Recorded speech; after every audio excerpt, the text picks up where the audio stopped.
Muy buenas noches. El día de hoy, viernes 20 de enero del 2023, estamos muy contentos en Liberemos México porque estamos con nuestro primer invitado internacional de este año. Hace 8 días estrenamos la serie de mesas redondas rumbo al octavo Foro Liberal de América Latina. Estuvo nuestro presidente, Marco Antonio Martínez, quien dio a conocer todo el plan que tenemos para estar junto con ustedes 17 y 18 de marzo de 2023 en el octavo Foro Liberal de América Latina con sede en la ciudad de Puebla. El día de hoy tenemos con nosotros a un invitado muy especial y esta serie de mesas redondas rumbo al octavo Foro Liberal de América Latina tendrán distintos invitados internacionales. El día de hoy está con nosotros José Luis Tapia Rocha, quien es economista, director general del Instituto de Libre Empresa, fundador del Partido de Evolución Perú y también es el actual presidente del Foro Liberal de América Latina. Desde Perú va a estar con nosotros en esta mesa redonda de 7 a 8 de la noche. Les recordamos nuestra dinámica, los primeros 30-40 minutos está en el uso de la palabra a nuestro invitado especial. El tema de hoy es ¿qué le sucede al empresariado? ¿Qué sucede con el empresariado? ¿Quién mejor que un economista, director de este Instituto de Libre Empresa, para hablarnos de este tema y para enfocar cuál es el plan a seguir en este octavo Foro Liberal de América Latina y el mensaje a todos aquellos empresarios micros, pequeños, medianos y grandes de México, de Perú y de toda América Latina? Mi más cordial bienvenida a todos los que nos ven a través del Zoom, del Facebook, del YouTube, de las redes de Liberemos México y del Foro Liberal de América Latina. Nos dará mucho gusto poder leer sus comentarios, sus preguntas, para que al final de la intervención de nuestro invitado especial de hoy podamos leerlos, comentarlos y poder tener una mesa redonda muy rica en contenido. Sin más preámbulo, le doy la más cordial bienvenida a nuestro invitado especial. Gracias, presidente José Luis Tapia, por estar con nosotros esta noche. Bienvenido.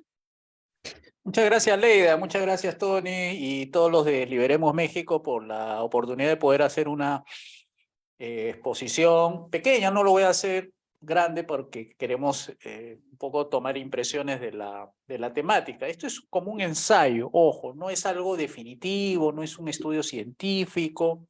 Es un método etnográfico que yo he empleado, es decir, a través de mi experiencia, la convivencia con algunos empresarios, pequeños, medianos y grandes, y además la lectura que uno siempre le da, la literatura que tiene que ver con el tema, es lo que me ha permitido hacer un poco de ejercicio, digamos, sobre qué le está sucediendo al empresariado.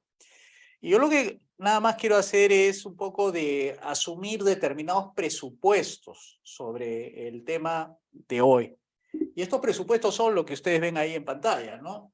Es decir, estoy hablando sobre una economía, sobre un sistema de gobierno donde no hay un gobierno limitado, donde no hay mercado libre, donde no hay una propiedad extensa y protegida, donde un sistema de partidos no procesa correctamente los derechos de los empresarios y un sistema de mercado que no procesa correctamente los intereses de los empresarios. Ese es el presupuesto que yo estoy manejando. Me puedo equivocar, puede ser que falte, corríjame por favor, porque este es un ensayo, no pretendo ser la última palabra aquí. Y más bien me voy a retroalimentar por algunas observaciones que ustedes hagan al respecto, por tanto agradeceré que lo hagan con total franqueza, como corresponde, ¿no? Estos ejercicios, pues, como digo, son simplemente un ejercicio más dentro de lo que uno puede razonar.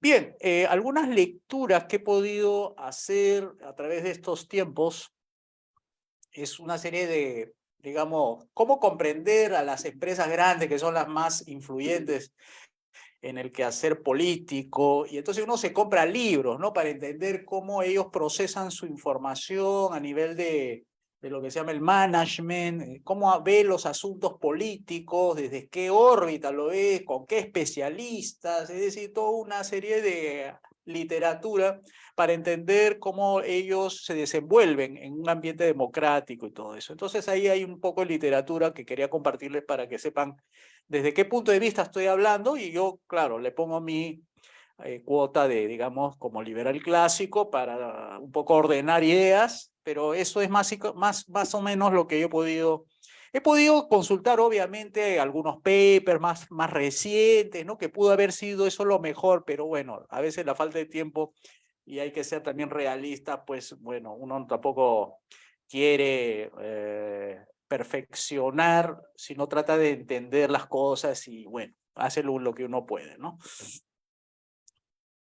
Entonces, yo lo que voy a hacer es un poco de axiología. Voy a empezar a hacer un poco las tipologías de las cosas, ¿no? Entonces, voy a clasificar a 3 tamaños de empresas, ¿no? Micro, mediana y grande, ¿ya? Eso es más o menos lo que yo voy a hacer. Y entonces, a cada una de ellas le voy a colocar una etiqueta, ¿no? Una etiqueta me refiero, por ejemplo, para microempresa, ¿qué creo yo? Por eso digo, es más subjetivo que objetivo. ¿Qué creo yo que la microempresa tiene de su componente ideológico? ¿Por dónde va más o menos apuntando? Entonces yo digo que ellos son más pro mercado, porque no tienen, digamos, mucha ascendencia con el poder político, ¿no? O sea, se dedican más a pensar el vender el día a día, el procesar sus ventas, sumar ingresos y costos, ¿no? Restan, haces un balance final, los clientes están pues ahí, como se dice, diariamente, ellos son, digamos, los dueños de los negocios son los mismos que trabajan ahí, entonces está muy en el contacto directo con el mercado. No tiene burocracia, tiene un asistente, por lo general son familiares, ellos son los que están tomando el pulso de la empresa, dentro de lo que pueden, por supuesto, porque ellos lo que saben poco de gestión, no han seguido pues escuelas de negocio, no han estado pues en la, como se dice, en la universidad. Y esto pues le permite aprender lo que el mercado le enseña, pero no lo que las escuelas de negocios les enseñan. Y en las escuelas de negocios va cambiando, porque ahí es donde estos empiezan a malograrse. Yo diría que a partir de que los ejecutivos de negocio, no los dueños, sino los ejecutivos de negocio empiezan a entrar a direccionar la empresa, a controlarla, manejarla, direccionarla, gerenciarla, y empieza a aprender malas mañas dentro de las universidades, porque las universidades tienen cursos que les enseñan a ellos responsabilidad social, asuntos públicos, política económica, y empiezan a entrar las variables políticas sobre cómo tomar ventajas en el mercado a partir de lo que en la ciencia administrativa se le llama el non-market strategy, o sea, la estrategia de no mercado, así se le conoce en el ambiente de los negocios. Es decir, hay estrategia de mercado que corresponde pues a sacar ventajas comparativas de tu negocio en base a tu costo de oportunidad, pero en la estrategia no mercado tienes que hacer lectura política. Entonces tienes que aprender de política. Y cuando aprende de política, pues ya ustedes saben a qué van a estar expuestos, ¿no? No va a ser una política, obviamente, de libre mercado, va a ser una política de cómo sacarle ventajas a la ley, por ejemplo, ¿no? Por eso puse una de las literaturas, a la anterior, puse la de acá, la de Antitrust and Monopoly, ¿no? De Dominic Armentano. Te enseña muy claramente cómo se aprovechan los empresarios de las ventajas de esta ley para poder ascender económicamente y sacarle ventaja y qué impacto tiene esto sobre la economía, ¿no? Entonces, los medianos son mucho más pro Estado, o sea, por su tamaño y volumen son más detectables desde el punto de vista del gobierno, ¿no? Los pequeñitos no, los pequeñitos se escapan. Claro que se escapan a veces, porque a veces las municipalidades son muy duros y les confiscan las cosas. Pero en el radar, es decir, en la conceptualización de qué gana con la empresa mediana el Estado, bueno, gana recaudación, ¿no? Gana conexiones con los dueños, con el staff, los ejecutivos, incluso tienen lo que le llaman el pro bono, es decir, mientras más autoridades tú conozcas y más relacionado tú estés con el Estado, tienes más puntaje a la hora de seleccionarte como gerente, si quieres llamarle central, o gerente general. Es decir, son puntos a favor. Mientras en la pequeño y microempresa, si tú estás metido como dueño de negocios, bueno, el puntaje que tú le vas a dar va a ser el que te va a ayudar.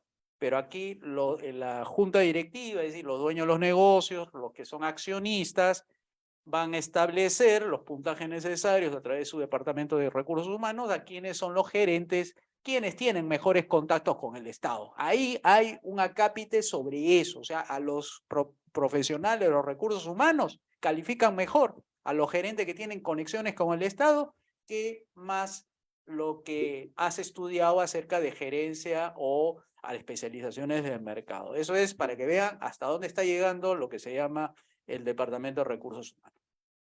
Entonces, es más pro-estado, es decir, las calificaciones, todo eso se va agregando a especializaciones de ese orden, ¿no? De las regulaciones, por ejemplo, tienes que conocer bien la legislación, tienes que conocer bien el país, tienes que tener buenas conexiones con el gobierno, no tienes que tener ningún, pues, digamos, un pasado turbio, ¿no? Desde el punto de vista tributario, desde el punto de vista familiar. Recuerden que estas empresas ya cotizan en el mercado y están expuestas a la opinión pública y por tanto la lupa se va más por ese lado, de saber quiénes son los que van a gerenciar la empresa, ¿no? Entonces están muy enfocados en cómo cumplir con la ley, cómo cumplir con las regulaciones, cumplir con el Estado y todo eso, porque son puntos a favor de meterle más dinero a la empresa a través de propietarios externos, de que vienen, compran acciones, son nuevos propietarios, aunque sean minoría, pero compran, y eso es muy importante para ellos a la hora de buscar financiamiento externo. ¿Qué diremos de las grandes? Bueno, la ideología tanto gerencial, porque hay, recuerden, ¿no? Hay ideologías de los tres niveles: el político, el estratégico y el operativo. Las empresas funcionan así: político, estratégico y operativo. En el nivel político está la junta de accionistas. En el nivel estratégico está los gerentes, ¿no? Quienes son los que toman las decisiones que tienen impacto en la empresa. Y luego en el nivel operativo ya vendría a ser los empleados, ¿no? Los trabajadores que ponen en práctica lo que ya han sido instruidos para ello, ¿no? Y estas empresas grandes, como tienen sus dueños mucha llegada al gobierno, porque para poner una inversión fuerte, por ejemplo en minería en Perú es fuerte, ¿no? Se habla de 100 millones, 200 millones, ya no es poner por poner. O sea, antes de entrar hablan con la autoridad referida a las inversiones grandes, por ejemplo, ahí en Perú hay que se llama Proinversión, y se entrevista con los principales funcionarios, ¿no? De las grandes empresas, de los grandes proyectos, tanto energético como hidroeléctrico, eléctrico, minero, hidrocarburífero, y que tiene llegada a ellos, y como toda empresa grande, dice, yo no voy a apostar en un país que tiene un pasado inestable, de expropiaciones, con gobiernos diferentes, donde pueden estar variando las reglas de juego.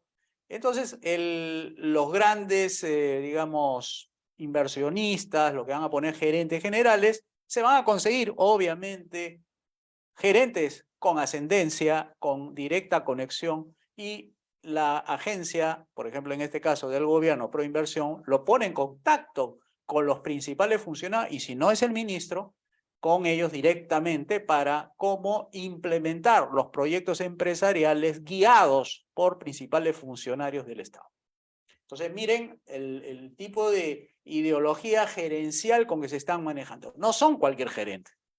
Son gerentes que tienen pasados. Por ejemplo, conversaba con uno del miembro del equipo de nuestro partido, trabaja en una minera, y me cuenta que yo le digo, ¿y cuál es su principal preocupación de los que están, por ejemplo, de los principales dueños de las mineras que son atacadas directamente por turbas de manifestantes? ¿Y por qué no se van del país? ¿Por qué no renuncian y venden sus activos y se van y bueno, y dejan todo lo que han invertido? Y no, lo que pasa es que ellos creen, o sea, ellos están ya habituados, sobre todo los viejos, los que pusieron en los años 50 las grandes minas, y ellos piensan que ya han pasado por lo peor. O sea, ya en época de terrorismo han sabido esquivar todas aquellas pretensiones de los terroristas de atemorizarlos, de querer sacarlos del camino, ¿no? Que inviertan seguido y que sus campamentos fueran atacados. Entonces tienen esa ese blindaje emocional, psicológico, que ya saben que tienen que contratar los especialistas en seguridad y que, bueno, como ya pasaron lo peor con Sendero Luminoso en los 80 y que prácticamente en los 90 ha sido desplazado Sendero Luminoso, entonces ellos tienen, como se dice, ya el blindaje necesario, el conocimiento necesario, el expertise necesario como para poder ejercer con total normalidad su gerencia general y con algunos escollos que se van a encontrar en el camino, como son estos ataques a los campamentos mineros. Ellos ya están, como se dice, habituados. Los que están más bien asustados son los de la generación posterior a los dueños de los años 50. O sea, los que han nacido en los 70 o han nacido en los 80, ellos no han visto el terrorismo, por tanto, se asustan, ¿no? Tienen una fragilidad emocional y que ellos son los que piden cambios más rápidos sobre lo que está pasando en la situación peruana, ¿no? ¿Qué acciones económicas toman las microempresas respecto a, por ejemplo, la microempresa, como no tiene ascendencia con la autoridad, compite directamente, ¿no? O sea, su acción es de tipo económica, competencia. Si compite con otros, bueno, tiene opciones, ¿no? Diferenciarse, bajar precios, vender más, bajar costos en general, o reemplazar activos viejos, o sacar una nueva línea de producto. Es decir, la competencia es su principal fuente de ventaja para seguir sobreviviendo en un mar de regulaciones sobre tributaciones y todo eso. En el mediano es competencia y gestión, o sea, ya deja de ser innovador, porque el primerito sí, el microempresa tiene que mantenerse innovando porque hay mucha competencia, pero el otro compite y gestiona, o sea que se trata de mantener un barco casi con piloto automático, pero que sí necesita un poco de competencia para no quedarse atrás. Pero como hay muchas barreras, muchas regulaciones, y estoy hablando del sector minero, hidroenergético, el sector financiero, el sector telecomunicaciones, salud, que son entidades reguladas, entonces el margen de maniobra para que solamente sea competencia es muy corta, es muy pequeña, o sea, los márgenes de islas de libertad económica son casi inexistentes para las empresas medianas. Las empresas medianas y las empresas grandes están, se dicen, reguladas y sobrereguladas, y sobre ellos asumen los costos como cualquier empresa que, digamos, lo hace y traslada los costos finalmente al mercado. En el caso de la empresa ya grande, ahí sí cambia, porque ya no compite, ya tiene asegurado su nicho de mercado, ya el gobierno le dio las concesiones, ya le dio las leyes privilegiantes. Entonces, prácticamente su gran preocupación es cómo mantenerse en el tiempo y cómo gestionar la empresa. Ya no tanto es su preocupación la competencia, porque ya tiene asegurado su nicho y prácticamente pues los gobiernos le han asegurado por las regulaciones las altas barreras de entrada al mercado.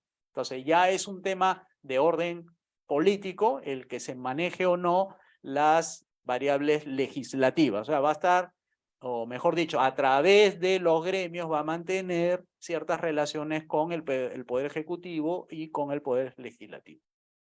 Vamos a ver qué pasa, digamos, ya vimos la acción económica, vimos cómo estas empresas varían, sus acciones económicas de 100% va disminuyendo gradualmente hasta que ya prácticamente, como se dice, se administra, pero no se compite, ¿no?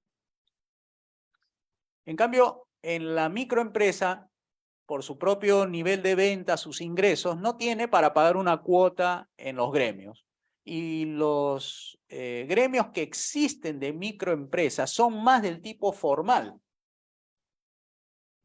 Quiere decir que son pocas las empresas formales pequeñas que cumplen con ese requisito de pagar planilla, beneficios sociales, beneficios laborales, etcétera. Y ellos cumplen, pero el gran, digamos, número de empresas pequeñitas, microempresas, no cumplen con esos requisitos legales. Entonces no pueden estar en la órbita de los gremios. Se les contabilizan, sí, pero no forman parte de los directorios, de los gremios de la microempresa. O sea, los contabilizan, le avisan, pero no forman parte, o sea, son miles en el caso formal y son millones en el caso de la informalidad. Por tanto, no se agremian y además son muy desordenados desde el punto de vista logístico, contable, económico. Y los gremios necesitan orden para contabilizar a sus miembros, necesitan saber cuánto cotizan, sus libros contables, sus pagos, su formalidad de pagos. Y estamos hablando de microempresas, la mayoría informales. O sea, ellos no trabajan con bancos directamente como empresa, tal vez como persona, pero ni siquiera las personas trabajan en el día a día con bancos, trabajan, como se dice, con la caja chica en el bolsillo, porque ellos confunden bolsillo de la empresa con bolsillo de la persona. Lo asumen como que las dos son la misma. Entonces, eso no es una contabilidad real de una microempresa desde el punto de vista estándar. Uno tiene que separar lo que es personal de lo que es empresarial, ¿no? En la mediana no, en la mediana sí, son formales, cumple con la ley, cumple con el municipio, cumple con el gobierno, cumple con los ministerios, cumple con los protocolos sanitarios, ¿no? De defensa civil, todo eso, y por tanto se agremian por razones, bueno, hay varias razones para agremiarse, la principal es para hacer negocios, pero la segunda es para defender sus intereses, ¿no? Intereses y derechos como empresa.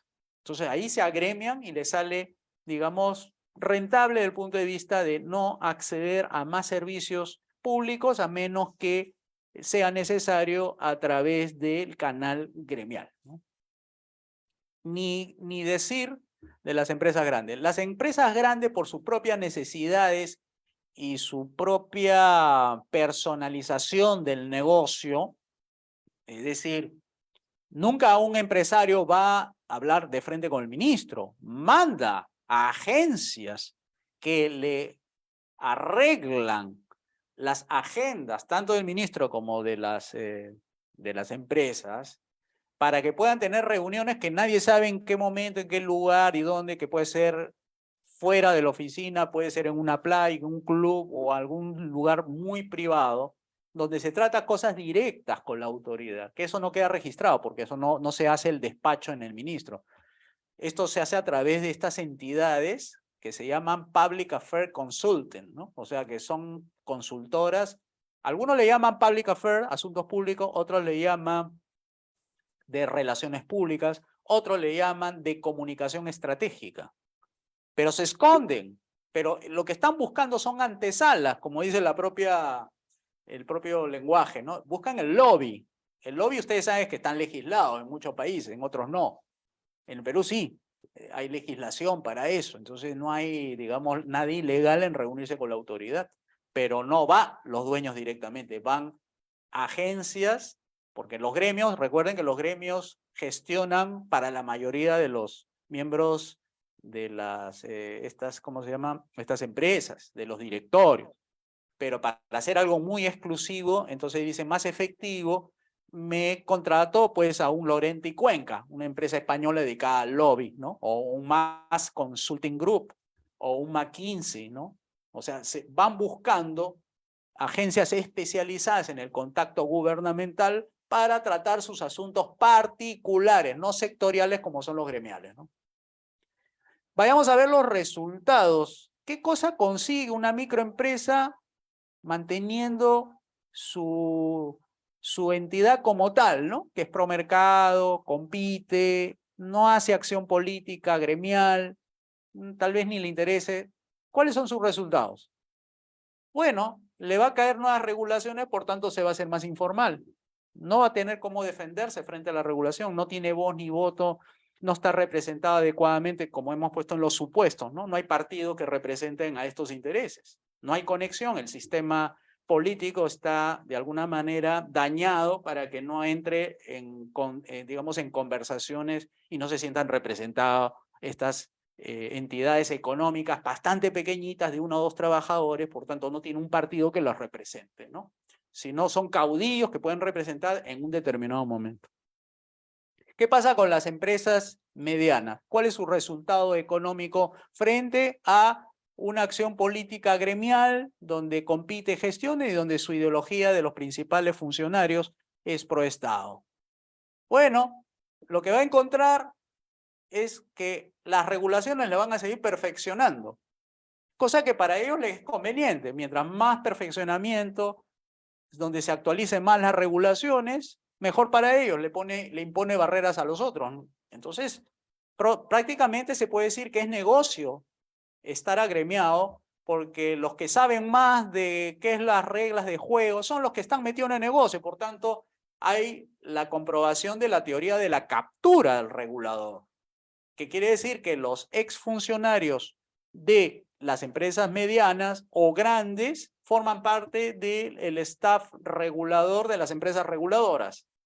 Entonces, se retroalimentan mutuamente, ¿no? Y que también pasa por ahí los grandes estudios de abogados, que son los que le confeccionan las normas o la normatividad necesaria para que ese gremio y esas empresas medianas del gremio se puedan beneficiar de esas regulaciones. Por tanto, el perfeccionamiento es su resultado de ellos, que es la acción política que andaban buscando. Por eso compiten, hacen lo necesario para sobrevivir, pero también se apoyan de las regulaciones para sobrevivir, ¿no? Y por último, ¿qué vamos a esperar como resultado de una empresa grande? Una empresa grande no se va a conformar con las regulaciones, obviamente va a tener que lidiar con muchos espacios que ha dejado, porque recuerden que la empresa se dedica a hacer negocios y tiene cierta manera de influir en las políticas públicas. Pero hay actores externos, o sea, no puede controlarte un Banco Mundial, no te puede controlar una agencia internacional que te regula el medio ambiente, no te puede controlar el gobierno de otro país. Y como las leyes son importadas en la mayoría de los países, toman de muchas entidades internacionales, entonces ya no tiene un control a través de su public affairs. Va a tener que necesariamente dejar que las cosas fluyan y se vayan arreglando en el camino a través de sus managers dedicados a las relaciones públicas que están en conexión con los gobiernos y los futuros gobernantes, ¿no? Va a tener que sensibilizarse, adecuarse, ayornarse, y por eso que fácilmente aceptan la Agenda 2030. La Agenda 2030 los agarra con los pantalones abajo. O sea, no tienen manera de defenderse porque andan metidos en cumplir con el Estado, cumplir con lo que se llama sus clientes, y no tiene el expertise político y tampoco encuentran los partidos políticos necesarios y adecuados como para saber enfrentar y evitar que esas nuevas leyes prosperen, ¿no? Entonces dejan ese espacio libre porque las leyes ya no las controla ni siquiera el propio gobierno que las dicta, sino que viene de afuera por unas tendencias políticas existentes, y los gobiernos como el de Perú y todos los países sudamericanos son leyes aceptantes. En economía decimos precios aceptantes, y acá en la política podemos decir leyes aceptantes. Simplemente aceptan las leyes tal como vienen de otros países. Entonces, ya para terminar, este era el empresariado 3x3, ¿no? Los tres tipos, o 3x4 en realidad, ¿no? Los tres tipos de tamaño con 4 características de lo que le está sucediendo a los empresarios ahora. Entonces, las conclusiones, quería terminar primero. Los empresarios van a tener que asumen un rol inapropiado, es decir, no están en conexión directa con el sistema político y por tanto su rol es demasiado costoso. O sea, paga por tener agencia de comunicación, paga por estar agremiados, pagan porque tienen que las regulaciones ser asumidas, y todo ese dinero se va, pues en mucha parte se va en regulaciones, se va en pagar ventajas por ahí necesarias, porque si no, no avanzan. Y entonces las empresas no obtienen los resultados adecuados, ¿no? Es decir, sufren lo que le llaman el síndrome de innovación. O sea, el mercado hipercompetitivo le exige, moderniza tus productos, moderniza tus servicios. Todos intentan detrás de mejorar su innovación, la línea de producto, la línea de diseño, los servicios, pero hay algo que no están innovando, y es el pensamiento gerencial. O sea, cuando su cerebro debería estar innovando los productos, La filosofía de la gestión es la que no está innovando. Y ahí viene el problema de por qué solamente poquitas empresas son las que innovan y tienen gran impacto y muchas quedan en el camino siendo innovadores nada más de producto, pero su línea burocrática sigue creciendo. Ese se llama el impuesto de gestión y eso lo dice un conocido referente, un estratega de los negocios, que ahorita no recuerdo bien su nombre, pero se llama la tercera revolución o algo así. Ya después, ya si me preguntan el nombre me acordaré. Pero tienen el problema de la innovación, porque tiene la innovación de productos, la innovación de procesos, pero no tiene la innovación gerencial. Por tanto, están cuestionando si los actuales gerentes son en realidad los gerentes que queremos para esta economía hipercompetitiva de las grandes innovaciones, cuando el propio gerente es controlador, burócrata, crea impuestos de gestión y no se adecúa a las circunstancias del mercado que quiere velocidad, atención rápida del cliente y por tanto tendría que achicar la burocracia y lo que se observa es que hay mucha burocracia cuando las empresas crecen, ¿no? Eso sería todo por mi parte. Muchas gracias y estoy atento a sus comentarios. Gracias a ti, José Luis. Me encanta que esta mesa redonda de Liberemos México tenga este primer invitado internacional del año y muy pronto iniciaron las preguntas en el Facebook. Mando cordial saludo a Sandra Álvarez Cubillo, quien desde Costa Rica cada viernes nos visita, nos escribe. También está aquí comentarios de Jorge David Chiapas desde Guatemala, quien manda sus felicitaciones a México por alojar el 8º Foro Liberal de América Latina. Y les adelanto que él es nuestro invitado especial del próximo viernes. Va a estar con nosotros el presidente del Partido Fusionista desde Guatemala el viernes 27 de enero. Tenemos una pregunta, José Luis, que llegó muy pronto, recién iniciada la mesa redonda. Nos escribe México Habla Claro y dice: lo que sí es un hecho en México, los sexenios anteriores se enfocaron en lo económico, los grandes empresarios siendo amigos de los gobernantes. ¿Cuáles son las propuestas para mejorar a nivel regional la economía, hablando de las zonas marginales, lo que es el pequeño empresario? Propuestas, ¿no? Dice, creo, la persona, ¿no? Quiere propuestas de cómo acercar al empresario a una economía, me imagino, de libre mercado o algo así, ¿no? Entiendo, esa es la pregunta, ¿no? Sí. Bueno, a ver, yo he hecho una tipología, ¿no? De 3 empresas, 3 tamaños, y las empresas pequeñas, por su calidad digamos, de negocio y su presupuesto, no tienen, digamos, por qué pedir permiso o a la autoridad, tocar la puerta, hablar con el alcalde. Es improbable, está en el día a día y todo eso.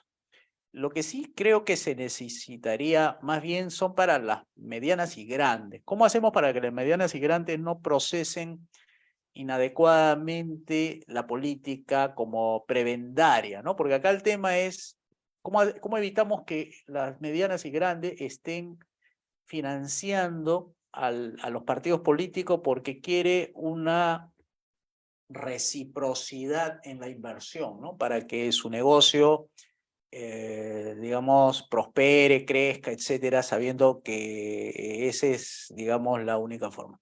Entonces, lo que hay que detener ahí es el crecimiento de esto, lo que le llamamos la prerrogativa que tienen los funcionarios públicos de poder mandar sobre él, ¿no? Porque hay un elemento coaccionario de los funcionarios públicos, ¿no? Quiere decir, entra en el espacio empresarial, detecta ahí, digamos, aspectos de los negocios a ser regulado, coacciona, pide algo a cambio y las empresas, bueno, ceden ante la presión y particularizan la ley, porque hay una ley, una norma, porque el funcionario actúa en base a normas y se empieza a contaminar la ley y ya la ley no es para todos, sino para algunos. Entonces, ¿cómo quitamos de en medio de esa discrecionalidad? Esa era la palabra, la discrecionalidad. Entonces, el liberalismo clásico nos enseña la discrecionalidad, se quita quitándole el poder al funcionario que puede tener ese medio coaccionario, porque no tiene la discreción, no tiene el poder para hacerlo. Entonces, eso es lo que la ciencia política te enseña. Desde el punto de vista, digamos, no político, sino de gestión, yo creo que ahí hay un paradigma que hay que cambiarle a los empresarios, ¿no? Es decir, tendrían que enseñársele dentro de los cursos las doctrinas económicas de manera bastante, digamos, objetiva, y hacer, digamos, comparaciones dentro de lo que ellos han visto y ver qué ideología ofrece tales beneficios. A ver, si el socialismo dice que ofrece, a ver, que lo demuestre en los hechos, igual el liberalismo. Entonces, si tienes buenos profesores en las escuelas de negocios, entonces por ahí podrían comenzar a distinguir, ¿no? Que no deben financiar lo que a la larga los va a terminar matando a ellos. Ese es desde el punto de vista de la gestión, ¿eh? Ojo, pero eso ya saben que no es suficiente, ¿no? Si no, se necesita que existan partidos políticos que representen justamente esas tendencias que lo observan dentro de la doctrina política, cuando ellos están aprendiendo a gestionar a partir de sus MBAs, ¿no? Que esos son digamos, los espacios donde reflexionan ellos, donde los ejecutivos se especializan en la gestión de la empresa. Y eso sería digamos, una ventana abierta, ¿no? Claro, porque si tú aprendes mucho de liberalismo y sabes distinguir, tendrías que renunciar muchas ventajas para no caer en lo que se llama la falta de integridad, ¿no? Entonces el directorio lo va a crucificar, ¿no? Le va a decir, ¿por qué usted está dejando de aprovechar la ley? La ley está dándole exoneración a nuestro sector y al resto no. ¿Por qué no lo aprovecha? No, es que desde el punto de vista ético, eso no estaría violando la igualdad ante la ley. ¡Pum! Lo votan al gerente, pues. Así de fácil, ¿no? Contratan a otro gerente que le va a hacer ganar dinero aprovechando la desigualdad ante la ley. Entonces, como digo, esto es definitivamente político. Solamente yo he intentado un poco describir desde el punto de vista empresarial algo, cómo se vería, ¿no? Con ojos de liberal clásico, ¿no? Exacto, muchísimas gracias por esa contribución tan específica, José Luis. Dice Sandra Álvarez Cubillo, un tema extraordinario, la empresa privada y los asuntos políticos. Da el comentario, el exceso de potestades que se le ha dado al Estado mediante letras abusivas que imponen requisitos muy complejos algunos, hace que el empresario se sienta cada día más perseguido. Por más que te prepares con estrategias empresariales, si no se reduce el Estado y sus impuestos, es poco probable tener más empresas privadas. Manda saludos Carlos Enrique Arenas Bullrich y dice saludos paisanos. Jorge David Chapa dice excelente presentación la del presidente Tapia. Yo quisiera hacerte una pregunta, estimado José Luis. Tengo muchos años dando clases a jóvenes y he visto cómo en las universidades públicas y privadas se fomenta el emprendedurismo y la educación financiera.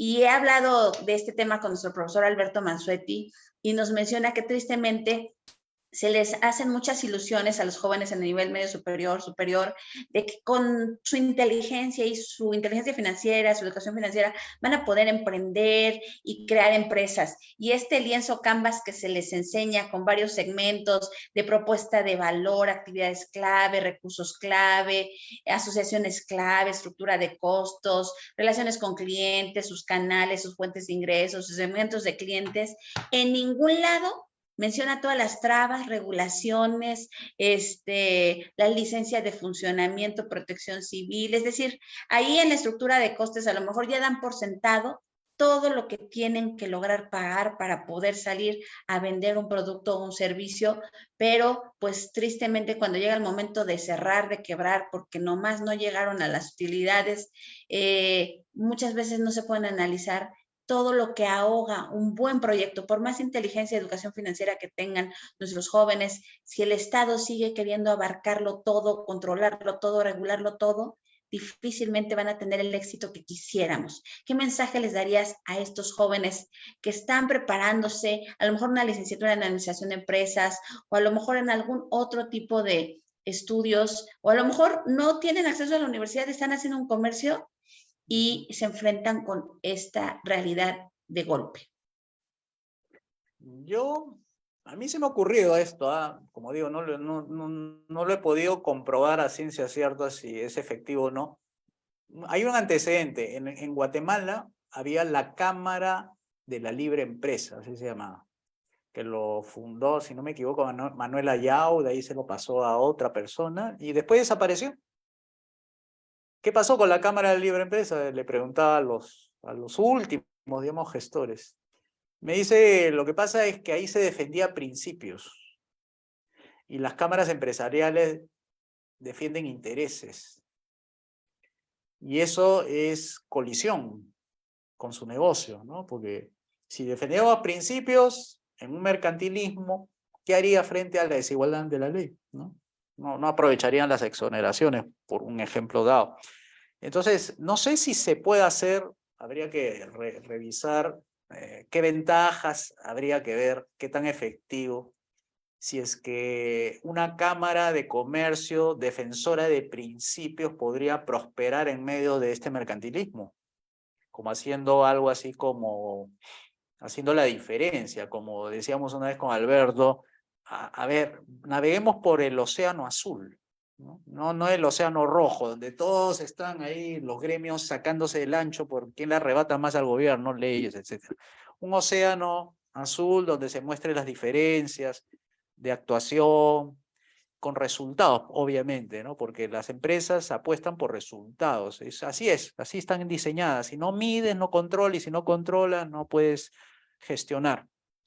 Gestión es control, definitivamente. Entonces, a ver que intenten, a ver, agremiarse estos nuevos jóvenes emprendedores para que aboguen por una libre empresa, que aboguen por un libre mercado, que se agremien y no sean parte de los gremios ya tradicionales, ¿no?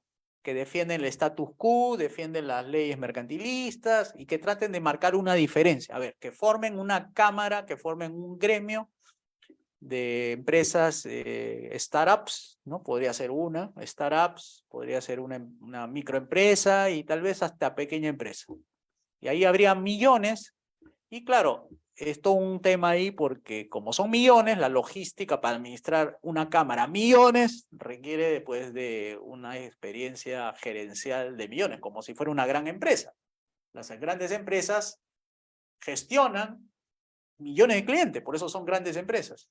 Bueno, a ver, que una cámara de comercio, de industria, lo que fuere, de startups o de microempresas, a ver que hayan gerentes gremiales que administren millones de empresas y que se basen en principios, a ver cómo les va, a ver cómo influye en el quehacer político. Y si no lo pueden hacer así, bueno, lo que quedaría es que de frente financien, a ver, partidos políticos, partidos de liberales clásicos, financien directamente y ya no pasen por los gremios.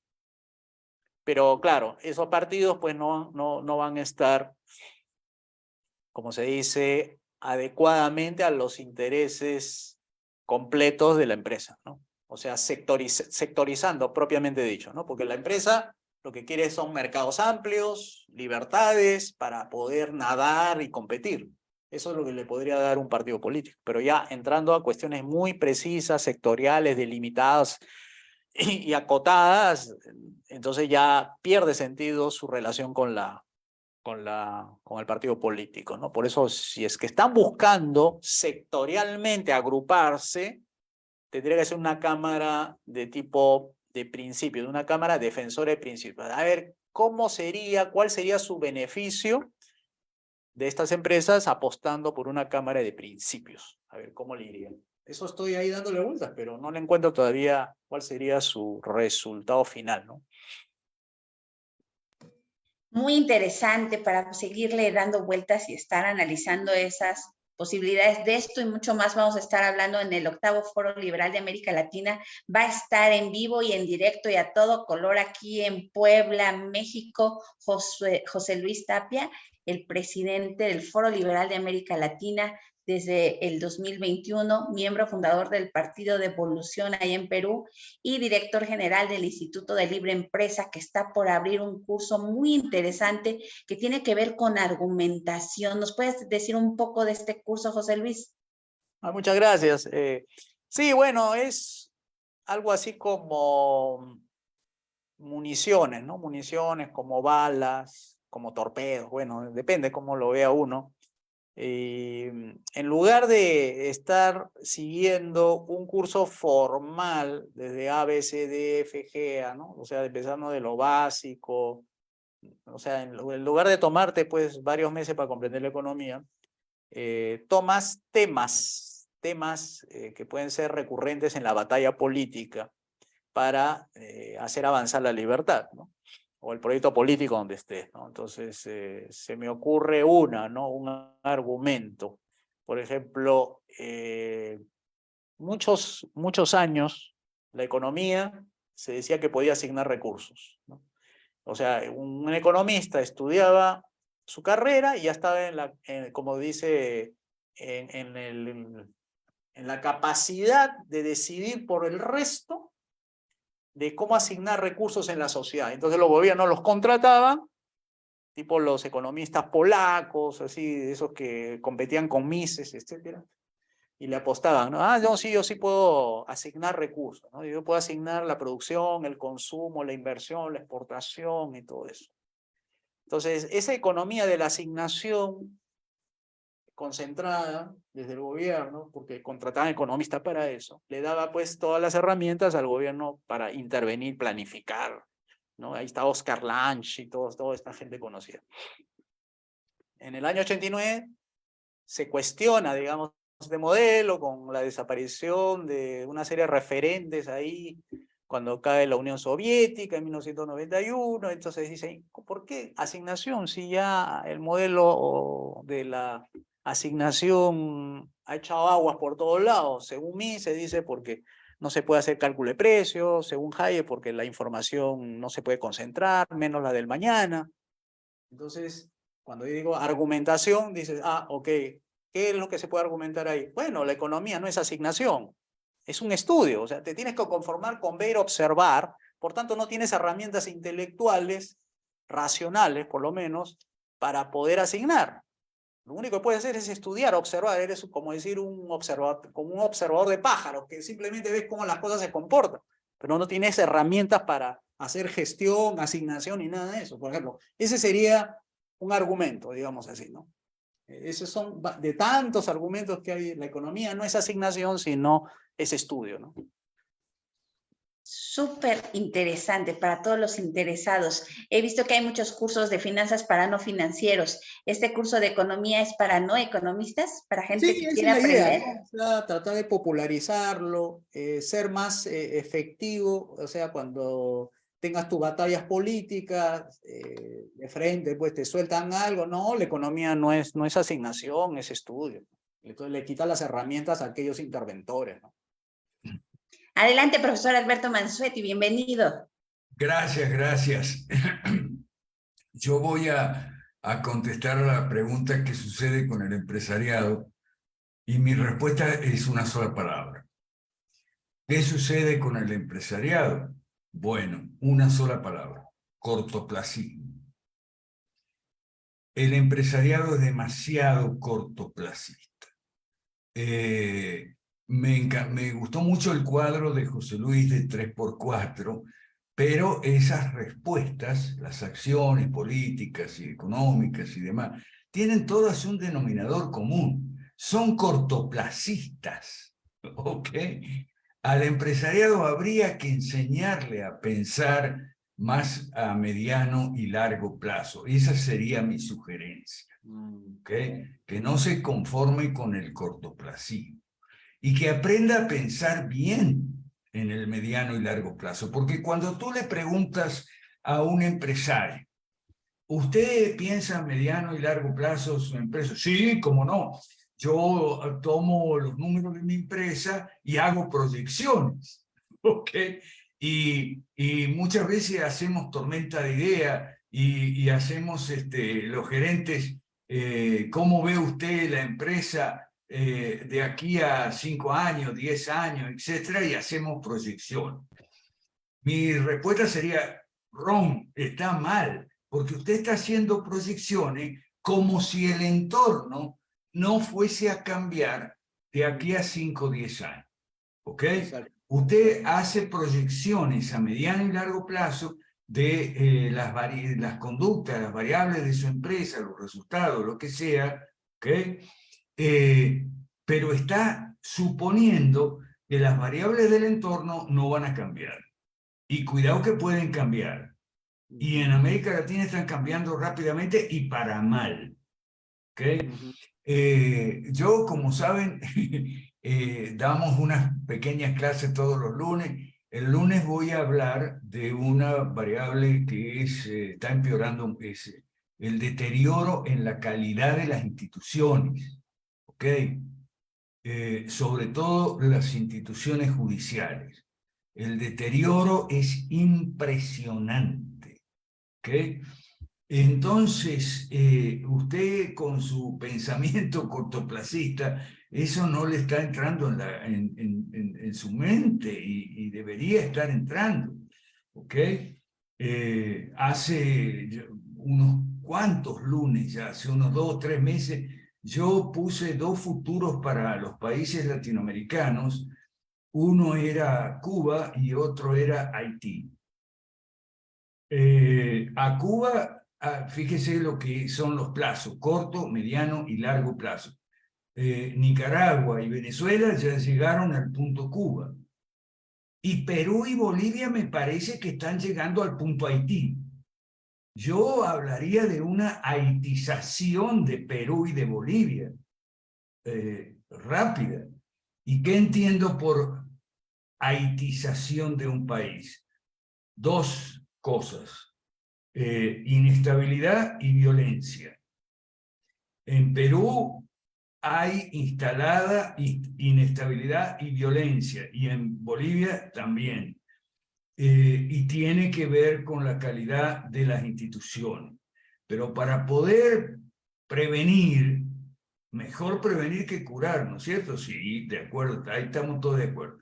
Para poder prevenir, usted tiene que salir un poco de la cárcel del corto plazo, pensar en el mediano y largo plazo, pero tomando en consideración variables externas a su empresa que pueden cambiar para mal, como la calidad de las instituciones que se están deteriorando continuamente, y Perú y Bolivia nos están ofreciendo ejemplos muy claros de lo que yo llamaría haitización. Nada más. Gracias.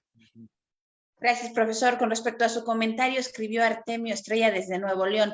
Los empresarios del norte de México que hicieron sus empresas a finales del siglo XIX en un México con mayor libertad pensaban en hacer trascender sus empresas. Hoy sucede que los jóvenes quieren hacer empresa con la idea de vender la empresa en 10 años, si es que hay suerte.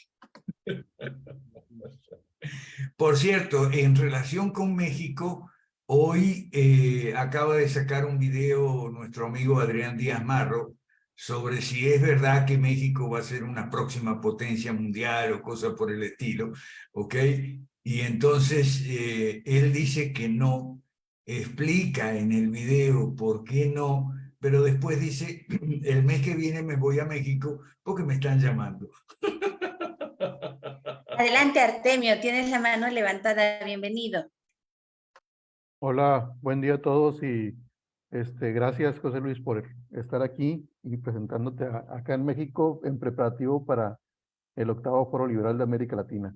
Pues bueno, a mí me gustaría comentar que mucha gente y muchos empresarios creen que solamente son los impuestos la carga que se le hace a las empresas.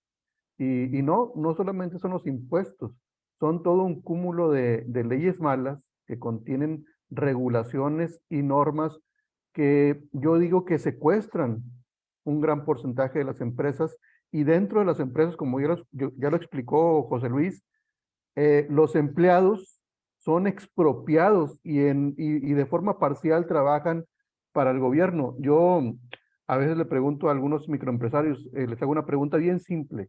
Les digo, ¿para qué sirve un contador público? Y muchos me responden, pues para ayudarnos a calcular la contabilidad fiscal, ¿sí? Y para pagarle los impuestos al gobierno. Y les digo, ¿te acabas de dar cuenta que tu contador en realidad trabaja para el gobierno y no para ti? ¿Sí? Cuando el contador debería de trabajar para ti, para entregarte la contabilidad a ti y que tú veas la salud contable de todos los departamentos de tu negocio. ¿Sí? Me acabas de decir que tu contador trabaja para el gobierno, ¿sí? Pero voy más allá, no solamente el contador, el gerente de operaciones, es decir, el gerente de producción de una empresa o de comercialización, también trabaja para el gobierno, porque tiene que vigilar el cumplimiento de las normas, normas de seguridad, normas de producción. En el caso de México es la norma mexicana, así que podemos llenar habitaciones enteras de documentos que rigen cómo deben de producir las empresas, cómo se debe de tratar a los empleados de una empresa, de qué ancho tiene que ser la línea amarilla que divida la máquina de los pasillos de una empresa o hasta de los estacionamientos. Los cajones de estacionamientos tienen que tener una anchura y las líneas amarillas tienen que tener un pantone que viene en una norma, ¿sí? Y ahí están los gerentes de las empresas esforzándose y trabajando por cumplir esas normas, porque de pronto llega el inspector y dicen, va a venir el inspector, ¿sí? A auditarnos, a ver si cumplimos con las normas de seguridad, con las normas de producción, ¿sí? Y eso es en el lado de producción, los de recursos humanos, ¿sí? Es bien triste que en una empresa digas, quiero contratar, de un departamento, quiero contratar a una persona y el de recursos humanos primero se preocupa, ¿sí? Porque el postulante cubra los filtros necesarios para que entre, ¿sí? Perdure los 3 meses, ¿sí? Perdure los 3 meses que dice la ley mexicana, en el caso de la ley mexicana, tienen los empleados 3 meses de prueba en que se pueden despedir a los empleados sin darles un finiquito, pero si pasa de los 3 meses, ya el empleado puede sentirse tan cómodo, ¿sí?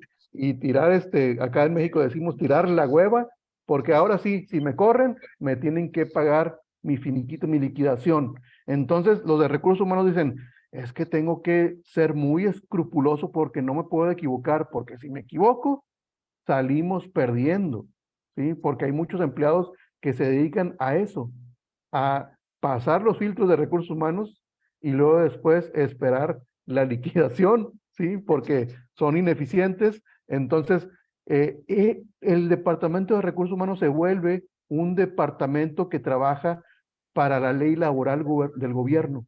El ¿Sí? abogado también, el El abogado también. abogado también. Entonces, tenemos toda una serie de departamentos dentro de la empresa, ¿sí? Que en cierto porcentaje están expropiados por el gobierno y trabajan más para el gobierno que para la empresa. Por eso, lo que dice José Luis, ahora resulta que ya no son gerentes que están innovando, ¿no? Son gerentes que están cuidando que cuando llegue el gobierno, ¿sí? Que puedan decir, patrón gobierno, porque en un porcentaje tú eres mi patrón, estamos cumpliendo con tus dictámenes, ¿sí? Oye, ¿y la innovación? Nada. Y ahora con las nuevas tecnologías, ¿sí? Yo me dedico a trabajar con nuevas tecnologías de la información, y ahora ya estoy escuchando en las reuniones. No, eso no lo podemos hacer porque viola la ley FinTech, ¿sí? Es decir, las leyes tecnológicas que tienen que ver con banca, con comercio electrónico. Entonces, ya estoy escuchando en reuniones de trabajo, no, eso no lo podemos hacer porque viola la ley FinTech. El gobierno no nos permite que hagamos eso, ¿sí? Entonces ya los tecnólogos, los que antes teníamos más oportunidad de innovar, ya no podemos, porque ya el gobierno nos restringió, ¿sí? Entonces, todo eso, aunado a los impuestos, se vuelve en un costo operativo de la empresa, que le agrega costo al producto, que termina pagando el consumidor. Es una gran cadena que encarece nuestros productos. Uno pensará, bueno, es que solamente es el impuesto sobre la renta y el IVA y uno que otro impuesto más por ahí. Entre 5 y 10, hay países que tienen hasta 15 impuestos. Bueno, agrégale todas las regulaciones porque esos también son costos que terminamos pagando todos.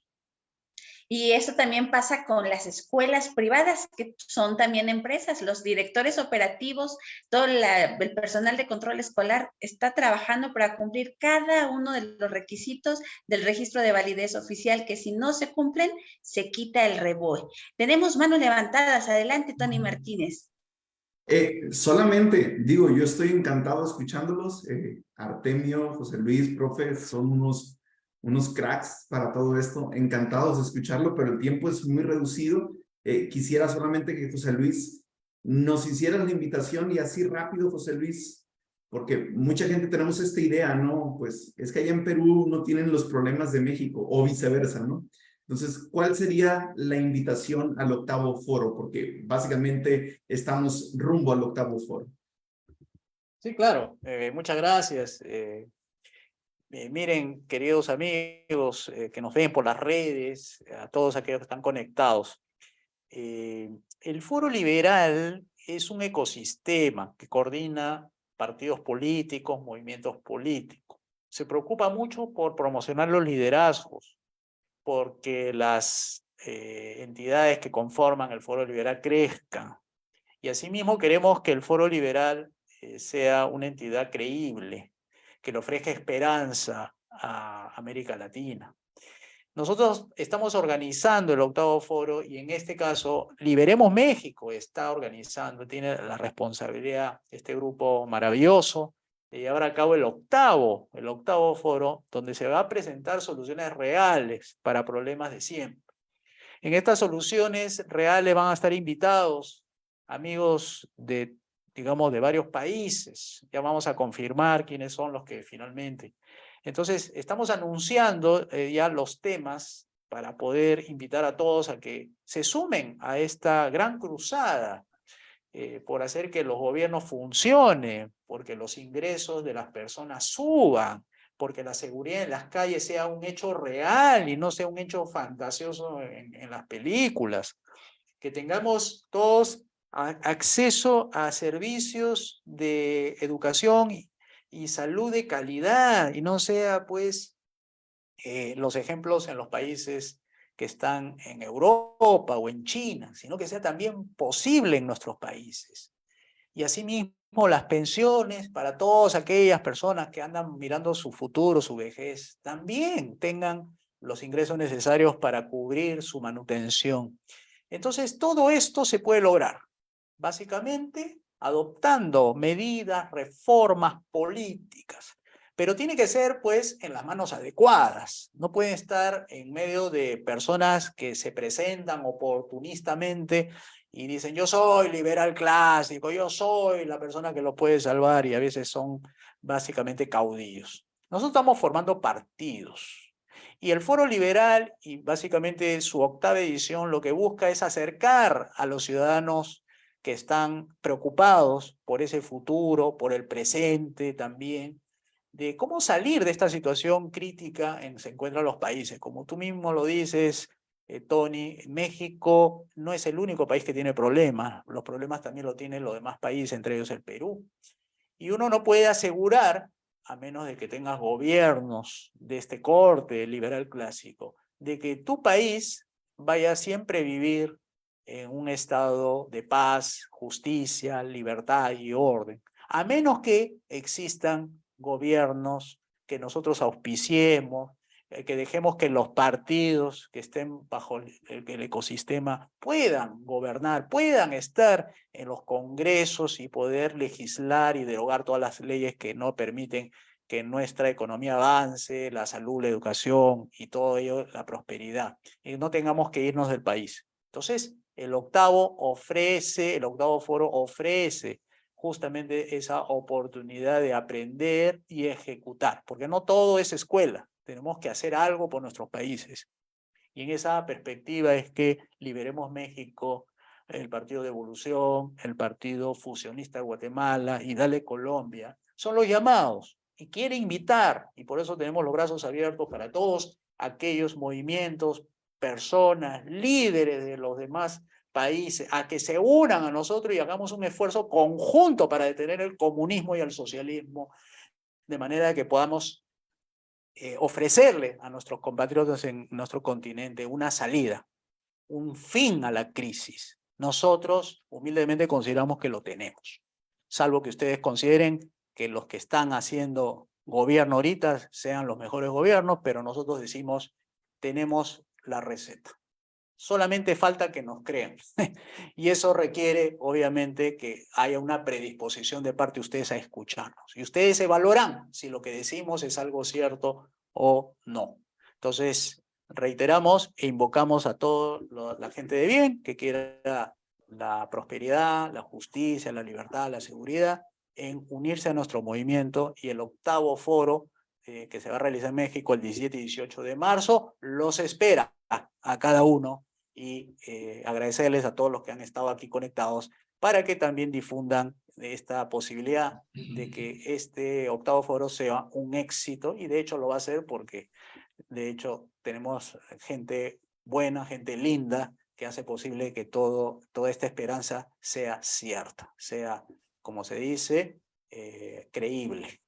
Entonces, muchas gracias, Tony, muchas gracias, Leida, muchas gracias, Alberto, muchas gracias, Artemio, y a todos los que están aquí presentes por permitirnos compartir nuestras impresiones acerca de determinados temas que son las soluciones reales para América Latina. Gracias a ti, estimado José Luis Tapia, por haber aceptado la invitación a esta mesa redonda. Este viernes 20 de enero del 2023, los esperamos. El próximo viernes a las 7 de la noche estará con nosotros Jorge David Chiapas, presidente del Partido Fusionista de Guatemala, y cada 8 días antes del 17 y 18 de marzo tendremos invitados especiales que nos ahunden acerca de qué es el 8º Foro Liberal, qué van a poder todos ustedes recibir, los que vengan de manera presencial a Puebla o también a través de la transmisión que tendremos virtual. Si quieren más informes, pueden meterse a la página web del Foro Liberal de América Latina, también de liberemos.mx, y a nuestras redes sociales en Facebook, en Instagram, en Twitter, donde estaremos publicando toda la información.